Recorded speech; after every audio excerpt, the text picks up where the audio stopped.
Ce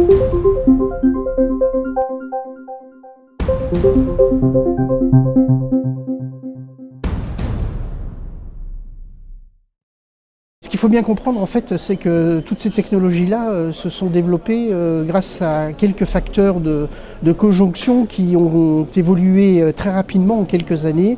Je fais allusion par là, en fait, à la convergence TCP/IP. Tous les réseaux fonctionnent maintenant avec le langage et le protocole TCP/IP. Donc tous les objets qui sont connectés sur ce réseau-là communiquent avec le même langage, qui est un facilitateur non seulement d'accès, de fonctionnel, mais également une nouvelle menace. Le deuxième point, c'est qu'on a affaire à une multiplication exponentielle du nombre d'objets connectés directement à l'intérieur des réseaux.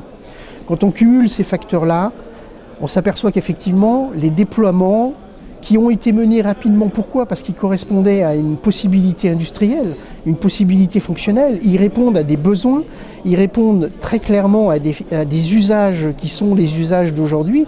Donc on ne pourra pas le freiner, il faut savoir l'accompagner en fait. C'est-à-dire il faut prendre en compte les risques qui sont conséquents à ces nouvelles technologies, mais il faut savoir les accompagner. Et c'est en fait là-dedans où le manque de maturité des industriels est assez criant aujourd'hui.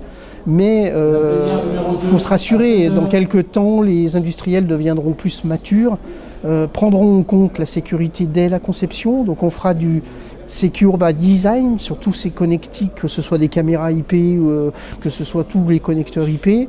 Et petit à petit, le secteur industriel va rattraper son retard. Le risque principal que l'on a, c'est ce laps de temps entre la mise sur le marché de produits qui ont répondu à un premier besoin, mais qui ne sont pas en fait très clairement à niveau sécuritaire aujourd'hui.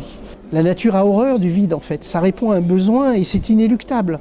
Donc il faut attendre la maturité et malheureusement c'est les incidents qui arrivent aujourd'hui, que l'on voit un peu partout, les célèbres WannaCry, Petya et Stuxnet et autres, qui petit à petit font prendre en compte cette problématique par les industriels.